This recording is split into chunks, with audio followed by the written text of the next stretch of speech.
Goals address areas of need as outlined in the transition plan and present levels pages. They describe what students can reasonably be expected to accomplish within 12 months.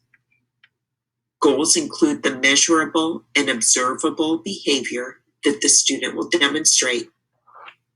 Consider how the data sheet will measure goals and benchmarks. Making the connection. There's a direct relationship between the goal and the needs identified in the present levels of performance. There's also a direct relationship between the goal and the service offered.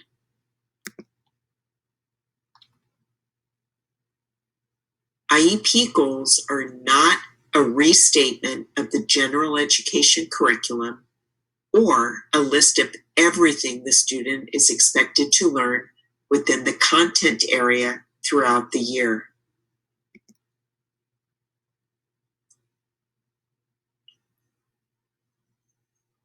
There are 8 components of an IEP goal. Please note that there are links attached here that will lead you to a document that further describes each component of the goal.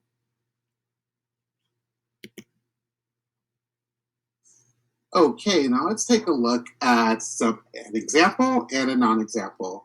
The baseline with this first goal gives a clear idea of what the student can do in relation to the proposed goal.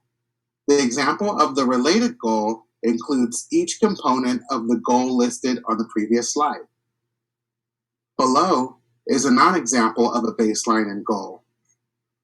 Cindy earning a C in English class, although it may be true, does not provide any information regarding what her skills are in relation to the content area of English language arts. What can Cindy do in regards to English language arts? The non-example of the proposed goal is missing components of a well-written goal. What are we giving Cindy to help her spell words correctly? What words will she be expected to spell correctly? Does this goal address the areas of need identified in her present levels of performance? Is there a goal that could address her area of need in a way that would generalize to another skill to increase her independence? Is there technology she can access that would help her with not only spelling, but other aspects of her learning? IEP goals for students taking the California Alternate Assessment, also known as the CAA, must include a short-term objective to measure progress towards goals.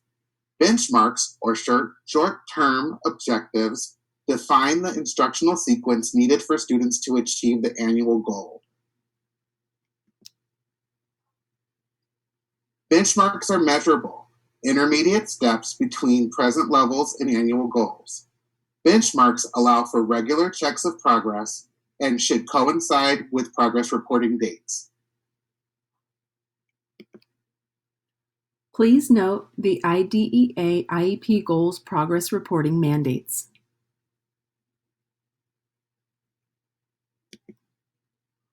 So far, we've focused our attention on IEP goals and reporting progress, but it's also important to acknowledge factors that can contribute to lack of progress. As an advocate teacher, it's our responsibility to track progress and be mindful of these factors. We must address these factors and document our efforts. One example could be holding an IEP meeting to revise a goal or getting the IEP team together to check in with the family and/or student if you notice an excessive amount of absences.